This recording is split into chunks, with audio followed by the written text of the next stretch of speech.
Tudo bem, Datena? Bom dia.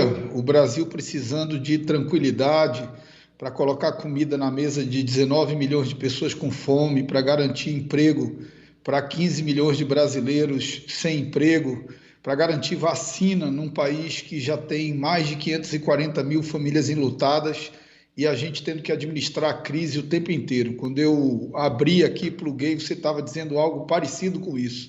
Nós precisamos cuidar do que é importante para a vida do país. E para a vida das pessoas, o que é importante hoje é vacina, comida e emprego. E parece que isso não é pauta do governo federal, infelizmente. Deputado, como é que o senhor analisa essa possível reforma ministerial? O senhor acha que realmente o Onix, como ministro do Trabalho, vai tirar um pouco de força do Paulo Guedes, que isso pode ser reduzido? Estão dizendo que é jogo de cena, que o Paulo Guedes permanece ainda com superpoderes e a colocação do senador Ciro Nogueira como ministro-chefe da Casa Civil e o Ramos, que é um grande amigo do Bolsonaro, nem sabia disso. Diz que um caminhão passou em cima dele. Isso ele disse mesmo para Eliane Cantanhede, que foi colocado no jornal. E à noite, mas o Ramos estava postando coisas sobre o jogo do Flamengo. Quer dizer que não deve ter ficado tão chateado com o presidente da República. Mas é uma confusão atrás de outra confusão. Essa reforma ministerial, o senhor acredita nela? Acha que ela pode ser sensível e melhor para o país ou não? Na verdade, eu fico imaginando, Datena, o constrangimento do ministro General Heleno, que disse que no Centrão, se gritasse pega ladrão, não ficava um, meu irmão. E hoje você tem as pessoas que foram criticadas pelo presidente, que ele fez campanha contra elas, ocupando postos importantes. E a crítica não é ao Centrão, a crítica é a demagogia dele, porque esses partidos são os partidos que sempre deram estabilidade para o país, que sempre garantiram a aprovação das pautas importantes do país. Em relação à criação do Ministério do Emprego, o Ministério do Emprego, na verdade, não é um ministério, é um programa. Programa Emprego para o Onix. Então, é apenas garantir o emprego para o Onix. O controle continua sobre o ministro Paulo Guedes e a falta de política para o emprego e falta de política para a indústria nacional só se reafirma a cada dia nesse país. Eu vejo muita gente, Tatena, comemorando e o mercado financeiro que o Brasil vai crescer 5% esse ano, como se esquecessem que ele decresceu 4% ano passado. E crescer 1% num biênio significa não gerar emprego suficiente nem para as novas pessoas que entraram no mercado de trabalho, menos ainda para 15 milhões de brasileiros que já estão desempregados. Bom, o Bolsonaro fez uma conta ontem meio maluca. Olha, ano passado, -4, agora +5, dá 9. Parecia aquelas entrevistas da Dilma sobre o ar, vento, uma coisa meio maluca. Chegou a acompanhar isso ou não? Uma coisa meio estranha. Não, É uma conta. eu Deve ter confesso, sido o Paulo Datena, Guedes que fez essa conta aí. eu confesso, Datena, que eu vi uma brincadeira no Twitter, né, colocando isso, -4 mais 5 igual a 9, e eu não sabia o que era. Aí agora você está me traduzindo, eu não sabia que ele tinha feito essa conta. Mas o presidente Bolsonaro, Datena, com todo o respeito que ele merece, como presidente, como pessoa, é outra história. Mas como presidente, ele merece um respeito institucional. Ele não tem o tamanho da cadeira de presidente da República, né? Ele é pequeno, ele não tem noção do que é importante para o país. Se você entrevistar o presidente Bolsonaro sobre o que ele vai fazer para diminuir o desemprego do país, ele não consegue falar 30 segundos. Se perguntar o que ele vai fazer para garantir vacina para todo mundo, ele não consegue falar. Se perguntar o que ele vai fazer para combater a fome, ele não consegue falar. Ele não tem noção do que seja governar um país. Por isso ele cria uma crise atrás da outra para, nessa crise, alimentar o governo dele. Quem não sabe governar precisa de crise. O senhor já esteve do lado do presidente Jair Bolsonaro. Isso significa que a mudança de lado foi por conhecer mais o presidente como pessoa e essa incapacidade que o senhor diz de administração? Datena, olha lá, eu vejo muita identidade no que eu ouvi e na sua trajetória. Todos nós, torcemos para o presidente dar certo. Eu sou um deputado que tem um compromisso com o meu estado, tem um compromisso com o país. Não é porque eu tenho antipatia com o presidente que eu não vou ajudar a aprovar a reforma da Previdência, que foi a única reforma que esse governo fez e que eu fui o presidente da comissão. Não é porque eu não tenho simpatia pelo presidente que eu vou impedir de aprovar a PEC emergencial, que era essencial para as contas públicas do país para enfrentar o período da pandemia, e eu presidi a sessão e fui para a tribuna defender. Então eu não sou contra o país. Se amanhã o presidente mandar uma matéria que eu julgue ser boa para o país, vai ter o meu voto, porque eu não misturo as coisas. Então, o que eu me decepciono é com a incapacidade do presidente de apontar um rumo seguro para o país, a incapacidade dele de governar para todos os brasileiros, a incapacidade dele de dar estabilidade política e institucional para que a gente supere essa crise. Eu não posso seguir apoiando um presidente que brincou com a morte de 540 mil brasileiros. Então, eu acho que quando ele avança sobre a democracia, quando ele avança sobre as instituições, quando ele não cuida do que é essencial para o povo brasileiro, ele não pode mais contar com o meu apoio e nem com o apoio de nenhuma pessoa de bem do Brasil. Quando ele se associou mais ao blocão do que praticamente centrão, muito mais ao blocão do que centrão, não é? Centrão é uma coisa, blocão é outra. Aí leva agora o blocão para dentro do palácio com o Ciro, de uma função de vital importância para o governo. O senhor acha que o presidente está cada vez mais refém dessa gente? Não, eu acho que ele está terceirizando o governo, diante dessa incapacidade dele de se relacionar com as instituições, diante dessa incapacidade dele de governar, ele está terceirizando o governo. Hoje, quase todo o orçamento de investimento do país já é controlado pelo Poder Legislativo. Não estou dizendo nem que isso é bom ou se é ruim, é uma constatação. E agora parece que a articulação política e o comando do governo também vão sendo terceirizados. Eu espero que seja bom. Eu não faço, Datena, crítica a esse grupo de centro, até porque eu sou de um partido desse grupo, eu sou do PL. O que eu digo é que esses partidos tradicionalmente foram os partidos que deram estabilidade e ajudaram o país a aprovar as reformas necessárias. Só que o presidente Bolsonaro sempre os condenou e agora está contraditando tudo aquilo que disse. É a tal velha política que ele disse que jamais iria fazer, que está fazendo. Agora, o presidente responsabilizou o senhor diretamente pela aprovação do fundo de 6 bilhões, que, a meu ver, é lamentável, é uma excrescência. Eu acho que não se deve gastar tanto dinheiro com fundo eleitoral. O senhor foi responsável mesmo pela aprovação desses 6 bi, ou o senhor divide isso com os seus pares da Câmara? Como é que o senhor explica para a população, onde pegou muito mal, 6 bi de fundo eleitoral para o sujeito gastar em campanha num país quebrado, doente, sem emprego, sem porcaria nenhuma? Eu sou contra até a utilização de marqueteiro em campanha política. Acho que campanha política o cara devia fazer com telefone celular, não precisa de marqueteiro, e nem de gastar dinheiro que o país não tem, né? Devia comprar vacina, que aliás não comprou, né? E marketing é bom para vender produto ruim, produto bom vende normalmente. Agora, o senhor foi responsável pela aprovação disso ou o presidente Jair Bolsonaro está dando muita importância ao senhor desse aspecto de aprovação do fundão de 6 bi? Datena, eu vou ser bem didático em relação a isso para que o seu ouvinte possa entender de uma forma clara e irrefutável. Só quem pode encaminhar a lei de diretrizes orçamentárias para o Congresso Nacional é o presidente da República. Isso é uma competência exclusiva dele. Portanto, foi ele que encaminhou a lei. Como eu sou justo até com quem não é justo comigo, eu preciso dizer que na lei que ele encaminhou não tinha essa previsão de 5,7 bi.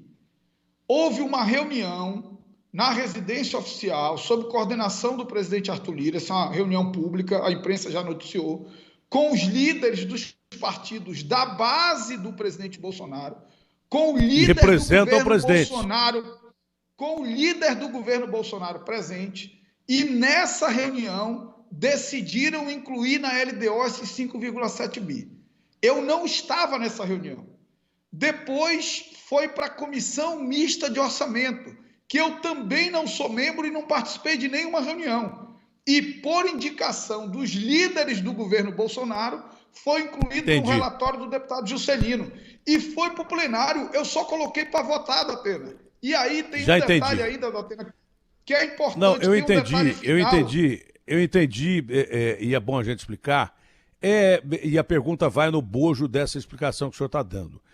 Era impossível o presidente saber dessa determinação e que ia ser votada, o presidente tinha todo conhecimento, do seu ponto de vista, que isso ia a plenário, ia ser votado com esses termos que aí estava e que ia passar porque a base parlamentar é grande na Câmara Municipal. Era possível o presidente ser enganado e não saber que essa medida seria votada na Câmara? Datena, eu digo mais, sem ele saber e sem ele apoiar, era impossível que ela fosse aprovada. Ou você conhece alguma matéria contra o Entendi. presidente que foi aprovada na Câmara nos últimos anos? Na votação do destaque do Partido Novo, que era para retirar o fundão, só 5 partidos encaminharam a favor do destaque do Novo. O Novo, o PSOL, o Cidadania, o Podemos e a Rede. Todos os partidos da base do presidente, o líder do presidente no Congresso, encaminharam contra o destaque do Novo, portanto, a favor do fundo. E o líder do presidente no Congresso, senador Eduardo Gomes, foi depois para a tribuna elogiar a condução e elogiar a aprovação da LDO. Então, o presidente tenta terceirizar a responsabilidade e comete uma deslealdade com quem só trabalhou para ajudar o país. Só para ajudá-lo, ele colocou o bode na sala, para depois, de uma maneira popular, tirar o bode na sala, e aí o bode volta para a sala de novo e deve ser aprovado de novo. Talvez com uma menor quantidade de fundo eleitoral, e fica ele como o cara que vetou uma medida que é altamente impopular. Foi ele quem colocou o bode na sala, é isso que o senhor está dizendo?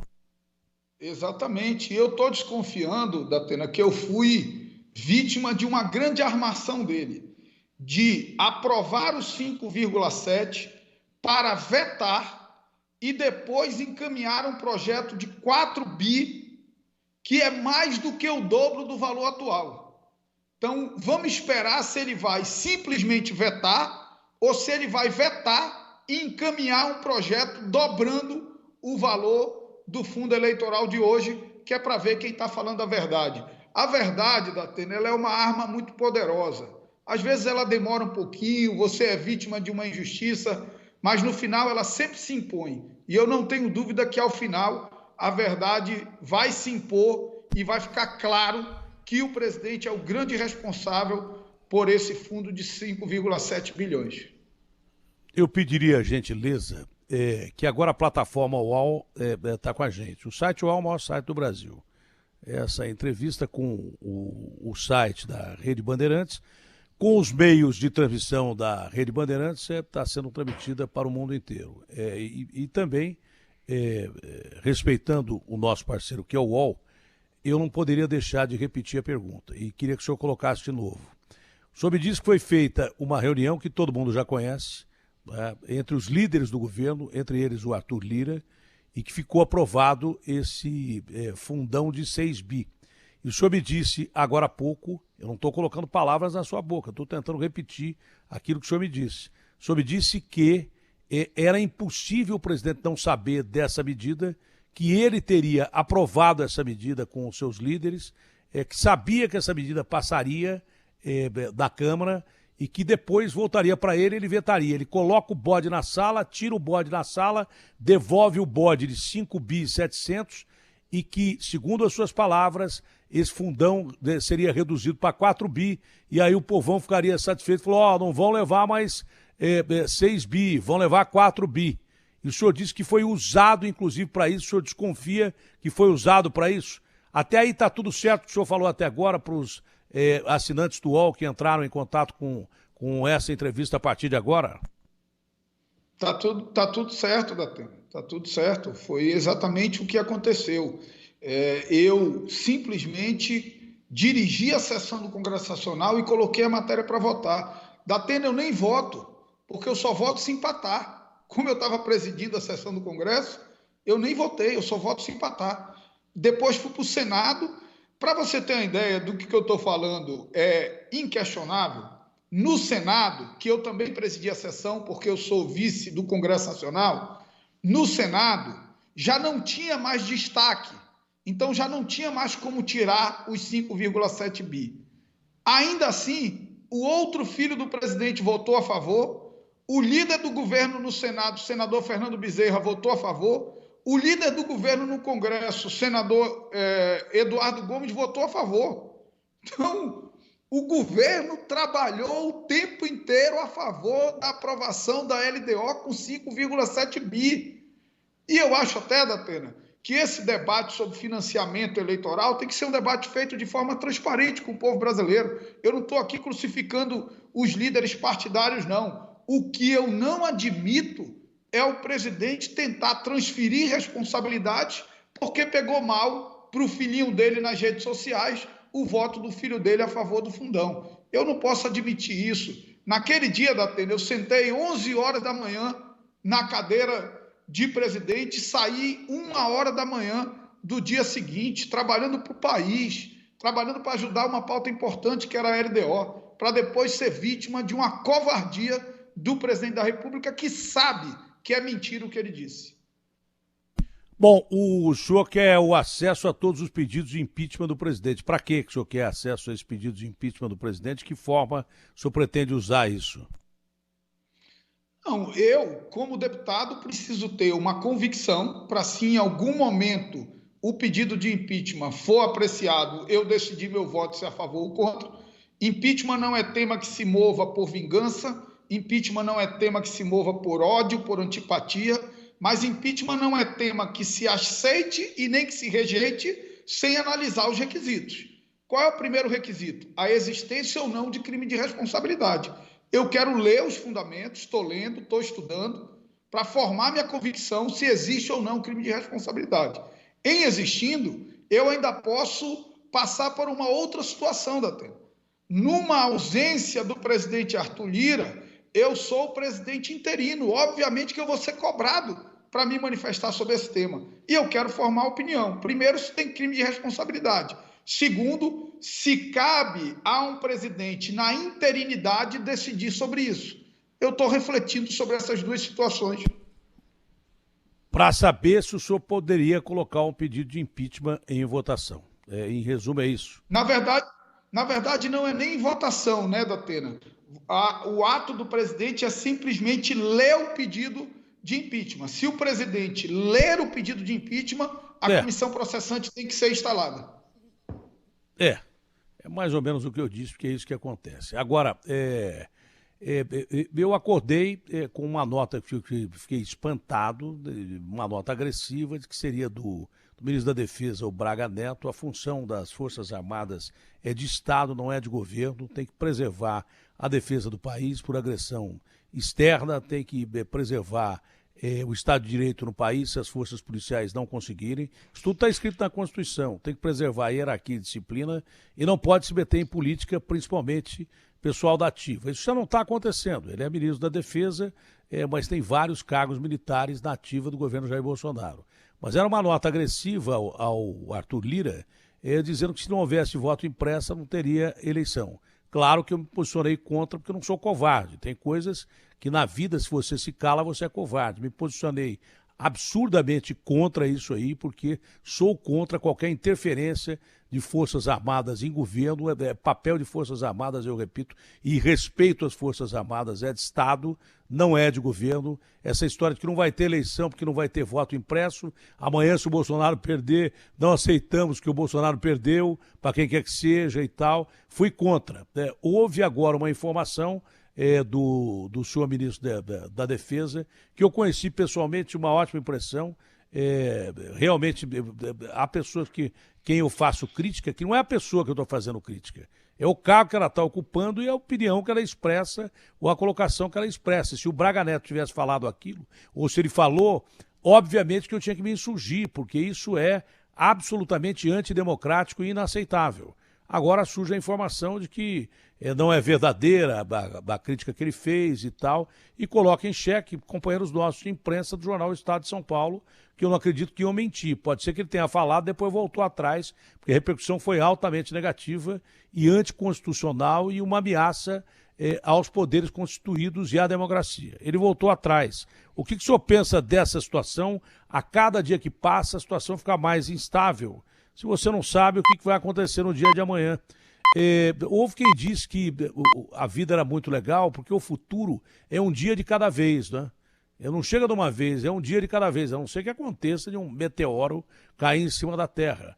Mas parece que todo dia no Brasil é um meteoro que cai em cima da Terra, já no meio de uma situação crítica que nós enfrentamos. Datena, primeiro, independente do ministro ter dito ou não, é importante ficar claro que não são os militares que decidem se tem, quando tem e como tem eleição. Quem decide se tem, como tem e quando tem eleição é a Constituição Federal, que os militares juram defender, cumprir e proteger.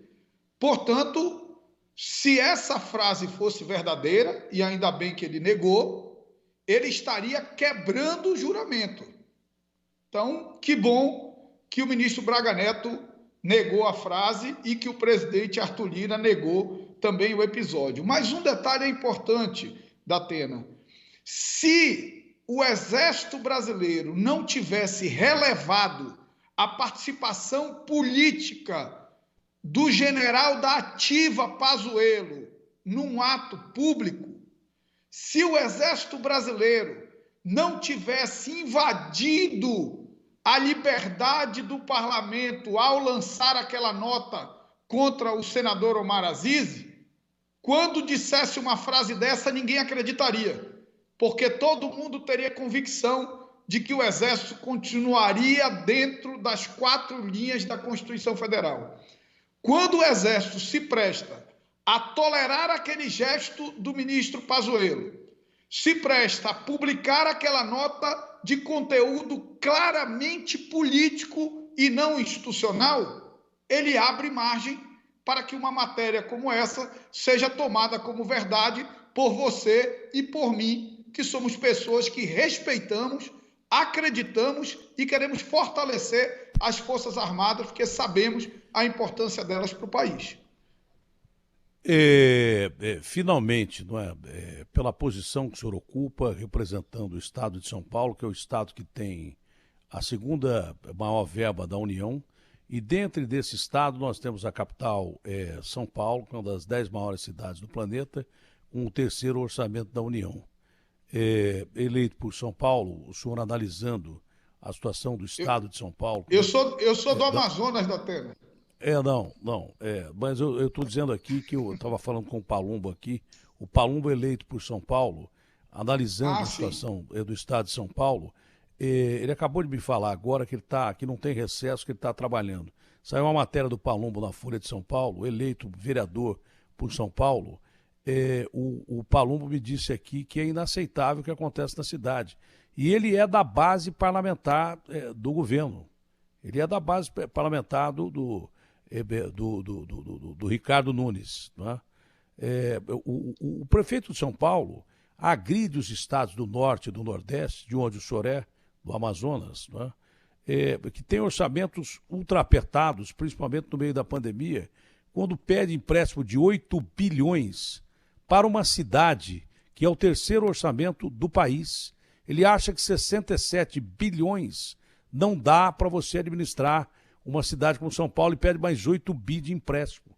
É o que eu ia perguntar na sequência. O que que o senhor acha dessa situação? É por isso que o Brasil está nessa situação? Como é que 67 bilhões não dá para administrar a capital do estado mais rico da União, que tem o 2º maior orçamento da União no governo e o 3º maior orçamento da cidade de São Paulo, e morador de rua, e ratos na rua. O seu estado, por exemplo, qual é a verba que o seu estado recebe? Não é nem a cidade de Manaus, mas que verba o seu estado recebe? Né? E podemos até comparar, porque Manaus é uma capital importantíssima para o Brasil, todas são, mas não lhe parece um disparate que 67 bilhões não dá para o sujeito administrar uma cidade? O senhor não acha que a gente precisa passar por reforma administrativa urgente antes de reforma de imposto de renda, que do jeito que está aí colocada pelo Paulo Guedes é mais uma mordida do leão? desde governos estaduais, municipais, até o governo federal, um estado inchado e que gasta muito. O cara dizer que não dá, com 67 bi, para administrar uma cidade que é 8 bi a mais para fundo perdido, que lhe parece isso como representante dos estados mais importantes da União, todos são, né? Mas o senhor representa o estado do Amazonas, que o mundo inteiro está de olho do Amazonas por uma questão ambiental, principalmente. Como é que o senhor analisa isso? Cidade de São Paulo pede mais 8 bi com empréstimo de 67 bi. Está tudo errado, não é hora de uma reforma urgente e administrativa em todos os níveis, né? Em nível municipal, em nível estadual e em nível de governo federal. O Estado não é inchado demais para a gente ficar falando em aumentar imposto numa hora errada. Datena, a cidade de Manaus tem um orçamento de 5 bilhões de reais e o estado do Amazonas de aproximadamente 24 bilhões de reais. Então, o estado do Amazonas tem um orçamento 29 que é um terço, bi. 29 bi. 24. São Paulo tem 67 bi e o cara quer mais. Então, não, juntando o governo com a cidade. Então, Datena, o que acontece? Primeiro eu quero saudar a atitude do vereador. Você disse, o vereador é da base, mas está criticando algo que ele não acha correto, que não é bom para a cidade. É uma matéria grande da Folha de São Paulo hoje.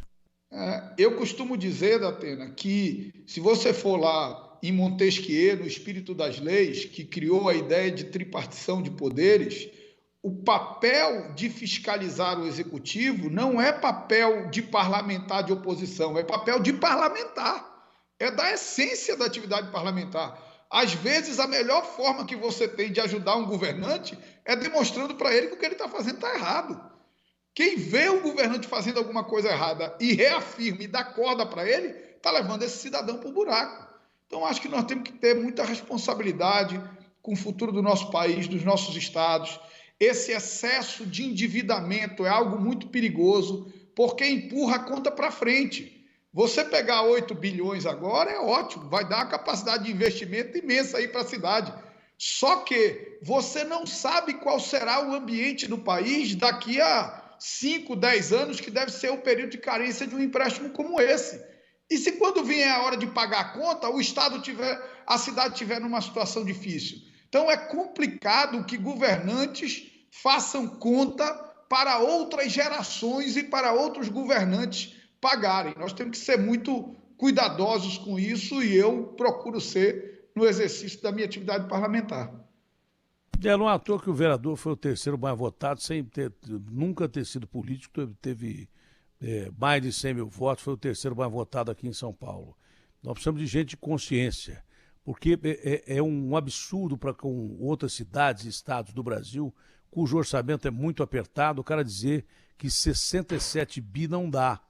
Isso é um absurdo, isso é inaceitável. Não vai dar para viver com 67 bi.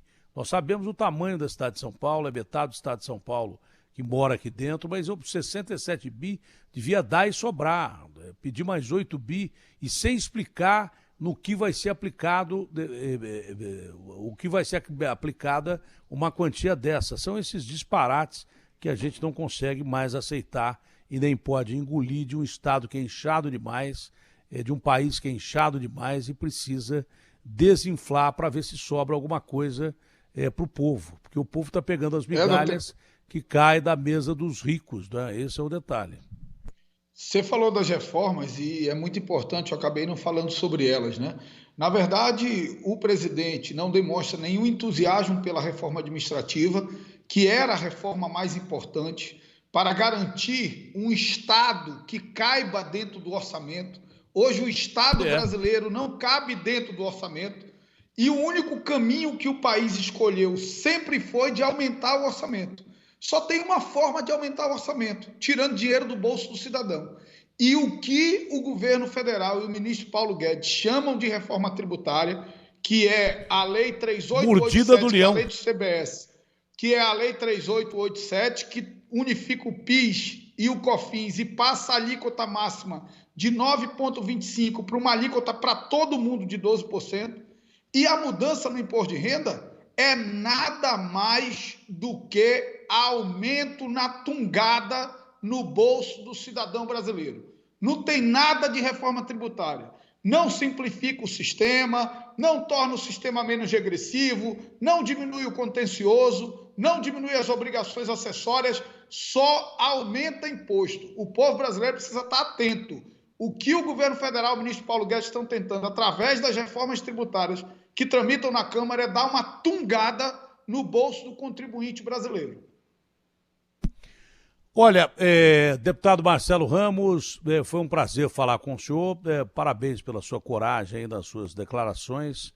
E a gente espera que a gente tenha mais gente falando o que o senhor fala para que o Brasil melhore. Não só falando, como fazendo o que é mais importante. Abraço grande, um ótimo dia, um abraço ao povo do Amazonas, ao pessoal do Norte e do Nordeste brasileiros. É tão esquecido, esse povo tão esquecido. E a gente precisa devolver um pouco ao Norte e ao Nordeste, tanto que a gente já tomou. O Brasil tem um dever cívico e histórico para com estados esquecidos pela nação e abandonados há muito tempo. Abraço grande, foi um prazer falar com o senhor. Obrigado, Datena, uma alegria falar com você e que a gente seja capaz de superar essas crises e cuidado que é importante para o país, que eu repito. É vacina no braço, é comida na mesa e é emprego para quem está desempregado. Um grande abraço, que Deus te abençoe e abençoe todos os ouvintes. Amém, ao senhor também.